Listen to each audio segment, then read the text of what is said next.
You're traveling through another dimension, using your passport to horror, a dimension not only of sight and sound, but of fear, a journey into the shadowy corners of memory and the fog of forgotten places, where the dead don't rest and the past refuses to be buried. These are tales whispered under breath, stories denied by daylight but alive and waiting in the dark. Tonight you enter a realm of flickering spirits, haunted hills, cursed souls, and silent watchers in the night. You are about to cross over into the Forgotten Zone.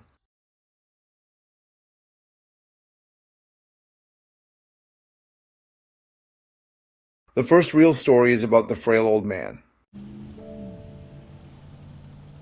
In the late 80s, my father was transferred from Mumbai to Lonavala, a hill station, around 120 kilometers from Mumbai.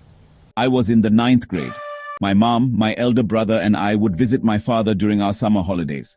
My cousin Parag, who is a couple of years older than me, stays in Lonavala, and we used to have a great time roaming around and generally having a lot of fun.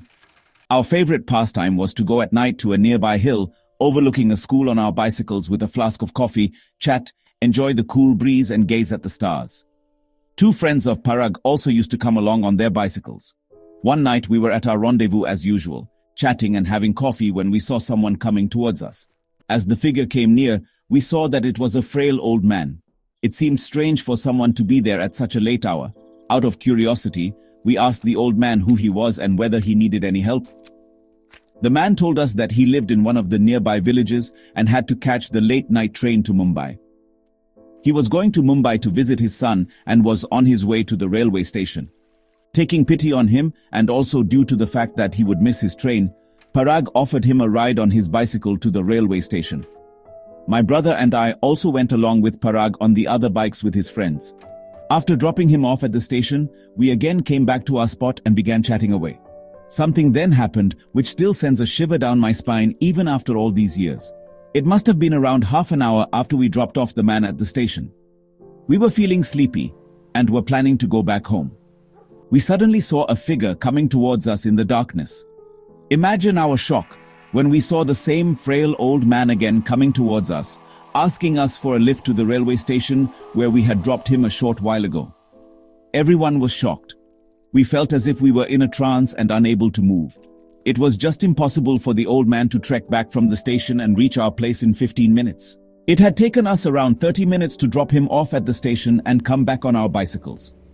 He surely could not do anything better than that on foot. Somehow, I gathered my composure, said a silent prayer which seemed to pull me out of the trance. I then quickly shook the others and we got on our bicycles and got out of that place as soon as possible, never bothering to look back even once. None of us slept that night. A couple of days later, we asked some of the locals about the old man, but no one seemed to know anything about him, nor had anyone come across him earlier. But we were advised to stay away from that place. I have been to Lonavala many times after that, but never had the courage to visit our old haunt even once. A few months later, curiosity got the better of Parag's friend Rahul. He returned alone one evening to the same spot. He wanted to prove to himself that what we saw was just some strange coincidence, or perhaps our minds playing tricks on us. The next morning, his mother called Parag. Rahul hadn't returned home. We searched for him frantically. His bike was found, leaning against the same tree we always parked beside, still warm to the touch. But there was no sign of him. Locals organized a search and claimed they saw an old man walking into the woods that night, with a boy trailing behind him, looking dazed. Rahul never came back. The story spiraled into urban legend. Locals said the hill was cursed, that during the British era, an old man had been executed by the East India Company, wrongly accused of helping rebels. They say his spirit roams the hills at night, forever seeking justice or vengeance. Sometimes, people hear footsteps behind them when they visit the hill after dark. Other times, an old man whispers in your ear, asking for a ride, and if you say yes, you may never come back. Even now, years later, I avoid talking about that hill. I avoid Lonavala completely, because some nights, in the dead quiet, I still hear a frail voice in my dreams asking me, "Can you give me a ride?"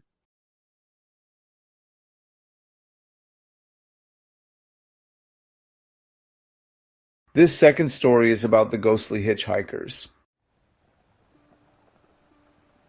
Around 15 old college friends of mine decided to have a small reunion at a seaside beach resort, around 60 kilometers from Mumbai, India. The place is called Murud, famous for its pristine beach. A great place to chill out for a couple of days. We had booked a seaside resort for the weekend and hoped that it would be great fun. I didn't want to miss the occasion because it was a rare occasion when we could get the entire gang together. We had decided to leave from Mumbai on Friday afternoon and reach Murud by evening. But as fate would have it, something important came up, and I couldn't join the others when they left in the afternoon. It was decided that I would leave later in the evening and reach the resort at night. My friend Anand magnanimously volunteered to accompany me in the evening. It was around 8 p.m. when we were able to finish off my work and start off. The road leading to Murud is a very lonely one, especially during nighttime, and there is a very narrow stretch of road, which is an accident-prone area. We were initially apprehensive about driving along that path at night, but finally giving caution to the winds, decided to make a journey anyways. It would have normally taken us 3.5 hours to reach Murud. But driving in the night along narrow roads can be quite difficult, especially at night, and can increase the total time by up to 1 hour. We started out in Anand's 4x4 SUV, rest assured that the potholes along the highway would pose no hindrance to us. It was around 11:30 p.m. when we were on the lonely stretch of road around 40 kilometers from our destination. A couple of minutes after joining the lonely road, we saw a couple asking for a lift. Normally, we wouldn't have stopped to give a lift to hitchhikers at such a late hour.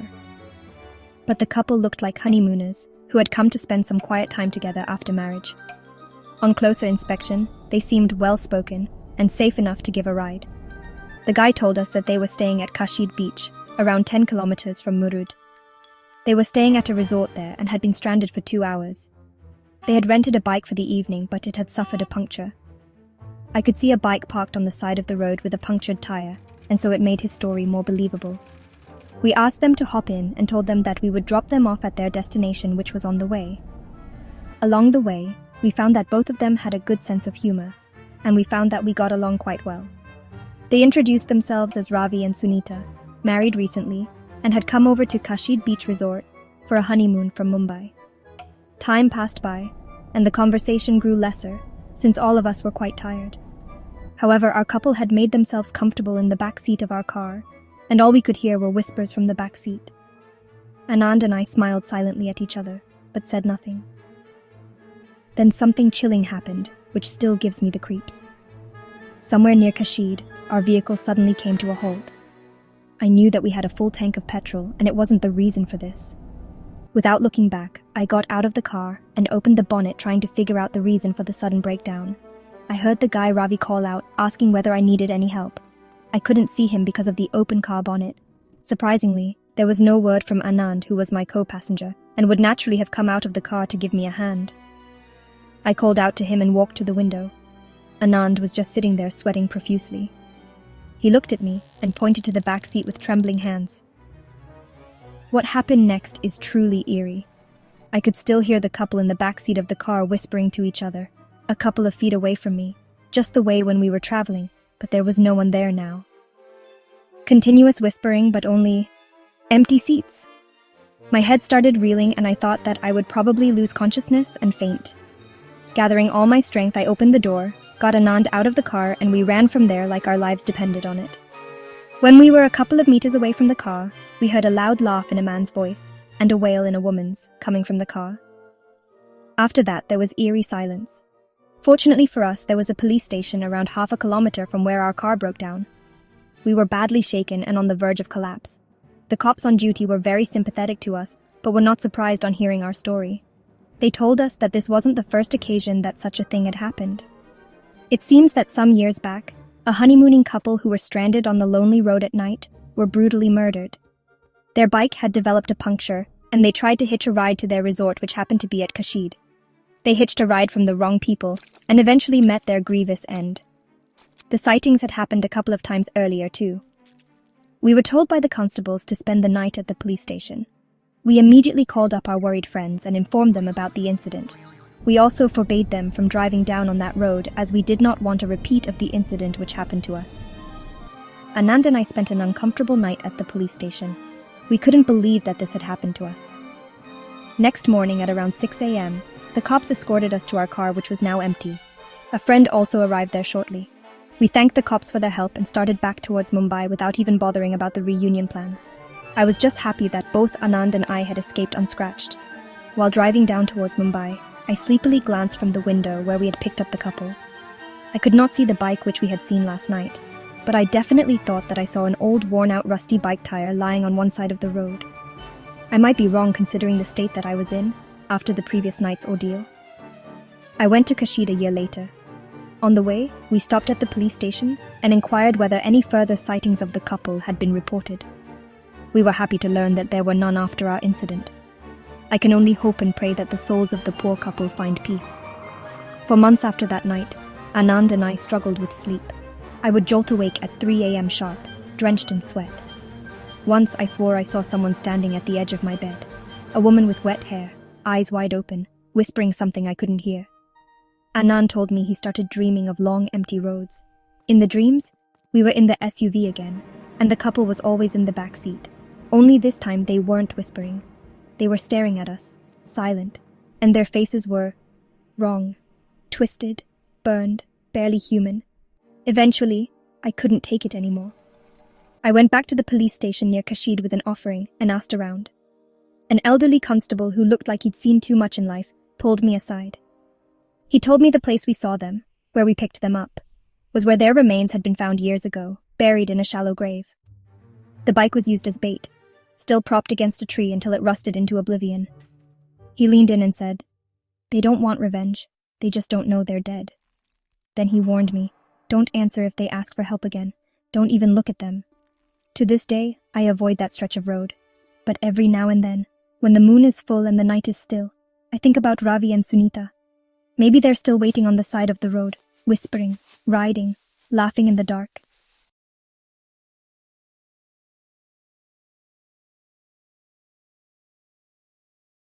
This third story is about the Ouija board.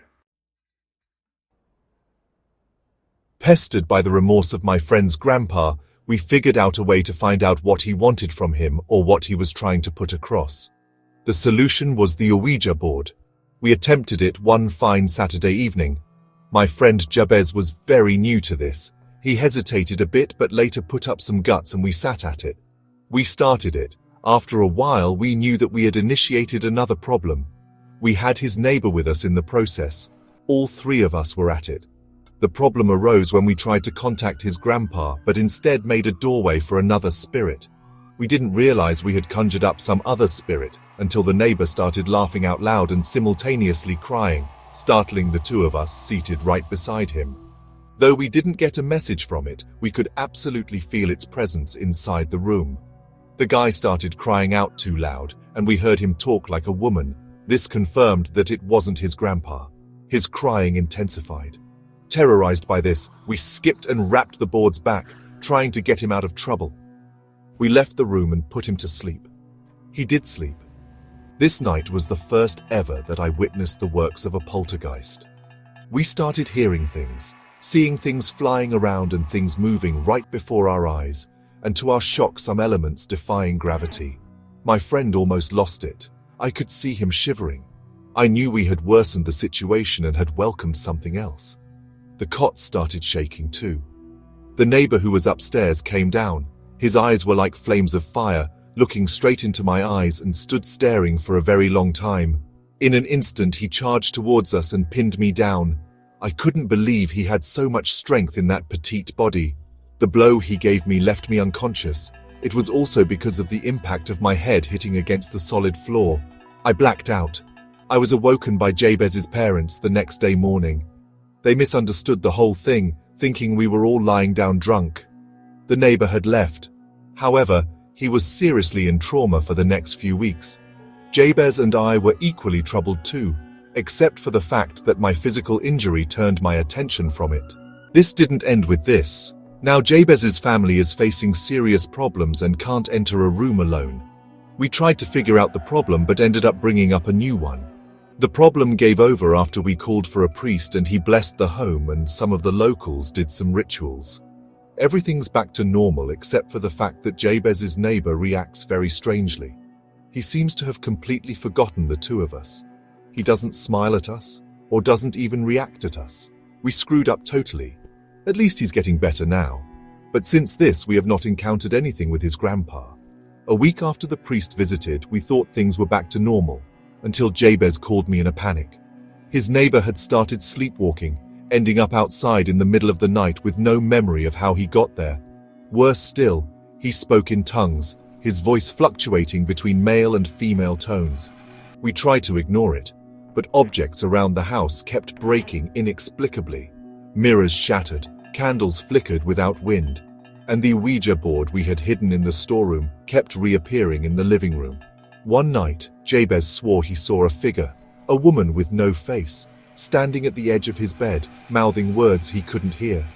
When he turned on the light, she vanished, but burn marks appeared on his bedsheet in the shape of 2 hands. The final straw came when the neighbor, now pale and twitchy, carved strange symbols into his wall, symbols we later learned were demonic sigils. He didn't remember doing it. The priest returned, this time with 2 monks. The exorcism lasted hours. Screams echoed from every corner of the house. At one point, the lights blew out and a foul, rotting smell filled the air. After that day, the disturbances stopped. But the neighbor moved out soon after. Nobody's heard from him since. And Jabez? He sleeps with the lights on. As for me, I burned the Ouija board and scattered its ashes at the beach. But sometimes in dreams, I hear the planchette scrape across wood, spelling words I don't understand. Whatever we contacted that night, it never really left.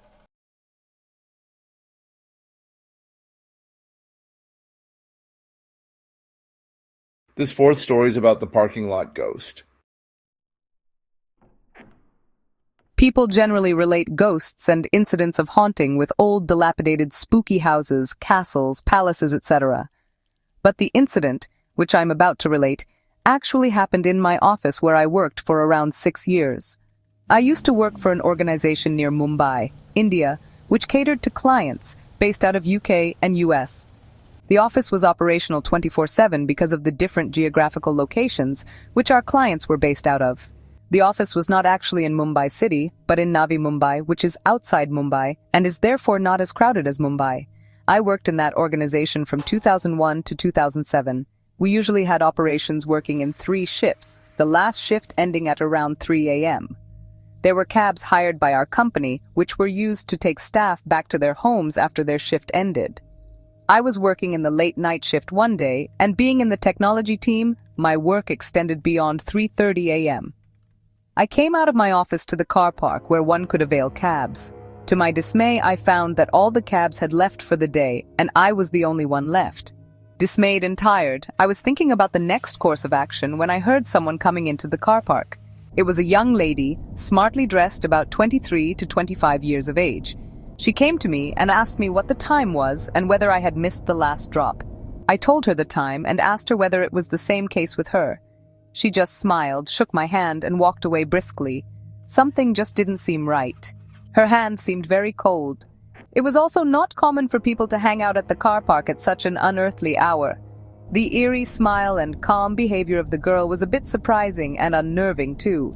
Since I was very tired, I didn't pay much attention to it and walked back to my office and inquired with the transport supervisor whether he could arrange for an alternate vehicle to take me home. He quickly checked the status and told me that a vehicle from the office would be available in 15 minutes and asked me to wait in the lobby in the meanwhile. I casually told him that I had met a lady who I thought had probably missed her usual drop and was also stranded like me. Perhaps it would be also worthwhile checking whether she needed any help. The transport supervisor suddenly froze in his tracks, hurriedly told me that there was no one left in the office and that no lady had approached him. I was surprised by the sudden change in his attitude, but was too tired to think about it. On my way back, I inquired with the driver about the sudden change in behavior of the supervisor when I told him about the lady. Imagine my fright when the driver told me that the lady whom I had met was not human, but a spirit who regularly made appearances at the car park.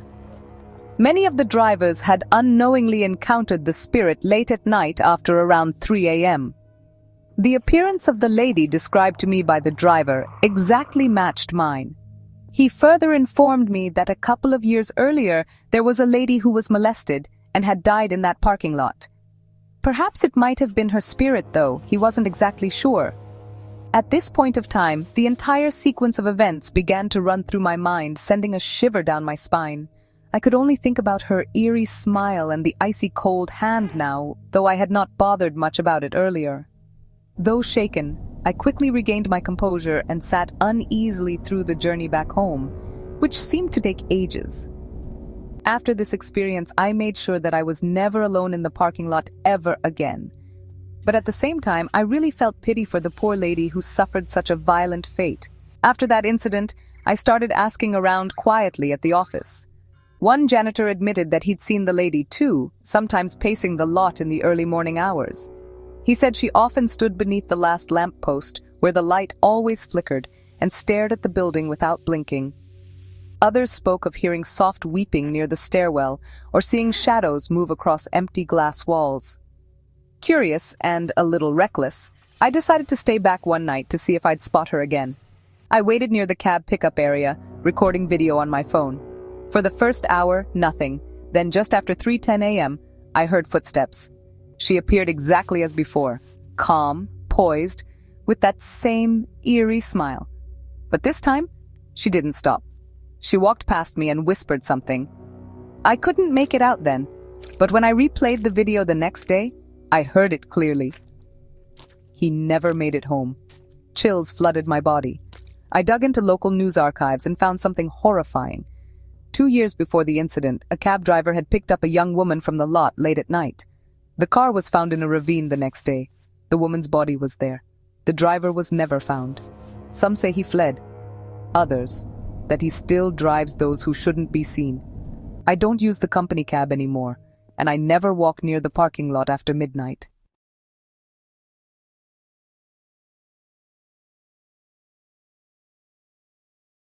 This fifth and last story is about envy and witches.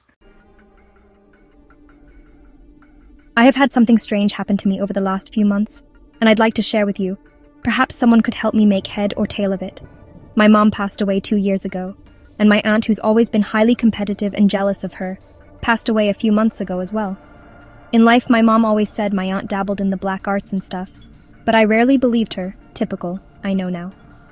Well, immediately after my mom's death, this aunt and her family turned hostile and openly attacked me verbally and absolutely without reason, or so I thought, ganging up on me and my husband.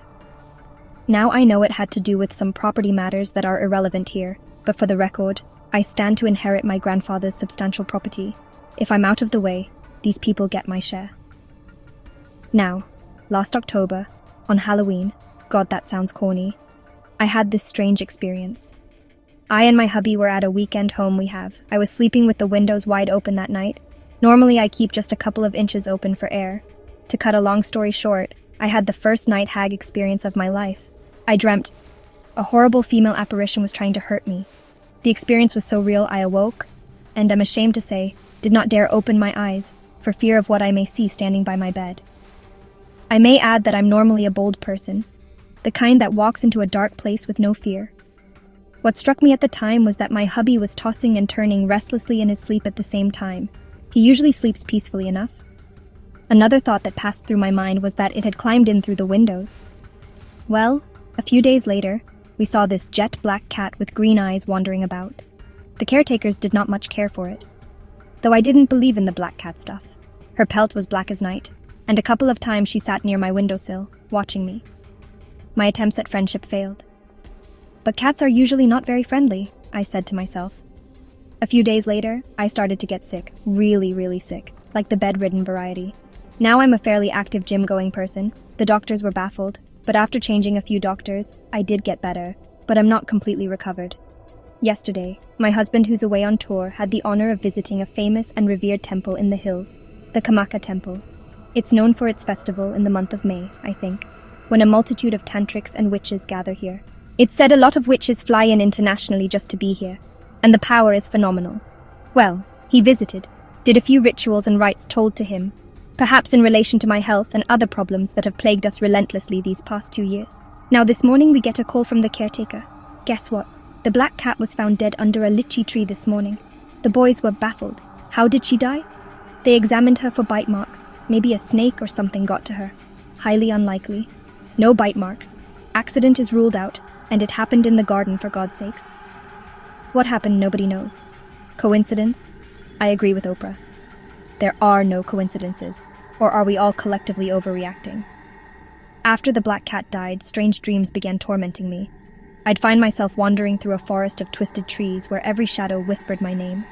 A woman with my aunt's voice would call to me, her eyes glowing green in the darkness. I always woke up gasping for air. My sickness worsened again. Random bruises appeared on my body, and mirrors in my home would fog up even in the absence of heat. Once I saw handprints appear on the bathroom mirror from the inside.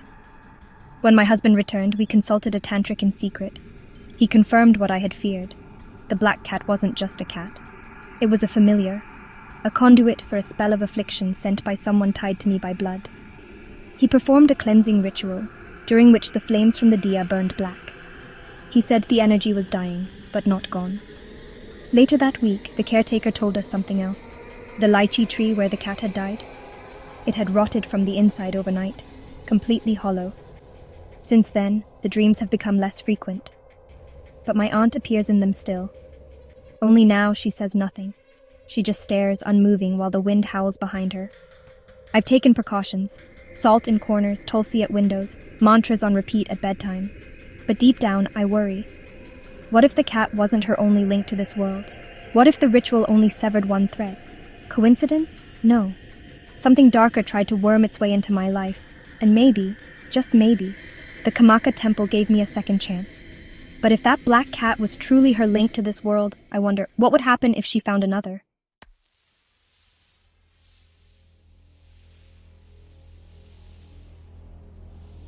Five stories, 5 encounters with the unexplained.